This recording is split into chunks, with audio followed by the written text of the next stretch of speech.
Magandang gabi po, malagim na krimen sa loob ng isang paaralan sa Makati. Isang high school student ang patay nang makasuntukan ng isa niyang kaeskwela. Ang dalawang binatilyo ay nagkabanggaan lang daw sa koridor ng paaralan at tapos ay nagkapikunan. Mula sa lungsod na Makati, nakatutok live si Cesar Apolinario. Cesar, ano nangyari dyan? Mike, balot ang lungkot ang buong compound ng Benigno Ninoy Aquino High School dito sa Makati matapos ngang mamatay ang isa nilang estudyante na nasangkot sa suntukan.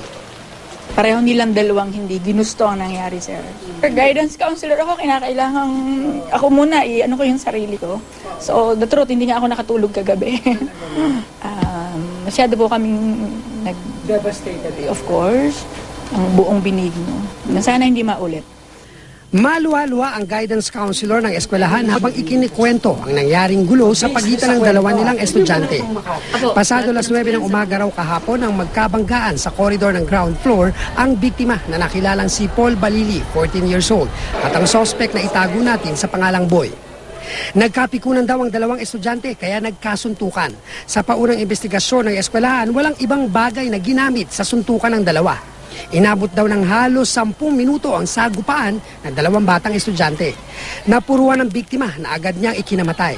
Sabi po ng teacher ni Mrs. Santa Maria, nagkaklase siya, habang nagkaklase siya, may narinig siyang kumusyon.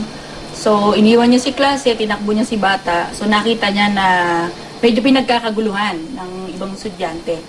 Right there and then, tumawag siya ng guard para mabigyan ng first aid yung bata. Kaya lang ano nangyari po? Nadala sa clinic, then from clinic, nang makita ng school nurse namin na medyo kailangan ng dinerecho namin sa hospital ng Makati.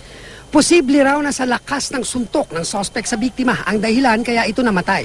Gayunman, hinihintay pa ang resulta ng otopsiya sa biktima. Dinala ang suspect sa Makati Social Welfare Development o MSWD dahil menor de edad pa ito.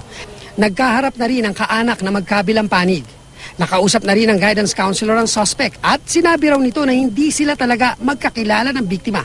Pinagsisisihan din daw nito ang nangyari. Kung inakap po siya para, kailangan din niya ng, atensyon. Sabi ko, anak, dito ka lang, nasa DSWD ka. Umiyak siya. Umiyak siya nung umalis ako. So yung pag-iyak na yun, ma'am? Naramdaman ko. Talaga, ma'am? Tingin nyo parang pinagsisihan niya nangyari. Yun na yun. Mike, alas 5 ng hapon ay bumuhos ang ulan dito sa may compound ng eskwelahan at nagsagawa, hindi ito nakapigil sa pagkasagawa ng lightning rally ng grupong Akbayan Youth. At pagkatapos naman ito ay nagtirik naman sila ng kandila o tinawag nilang candle lighting sa tapat ng eskwelahan. May ilang estudyante ring sumama sa pagtitirik ng kandila bilang pakikiramay sa namatay nilang kaeskwela.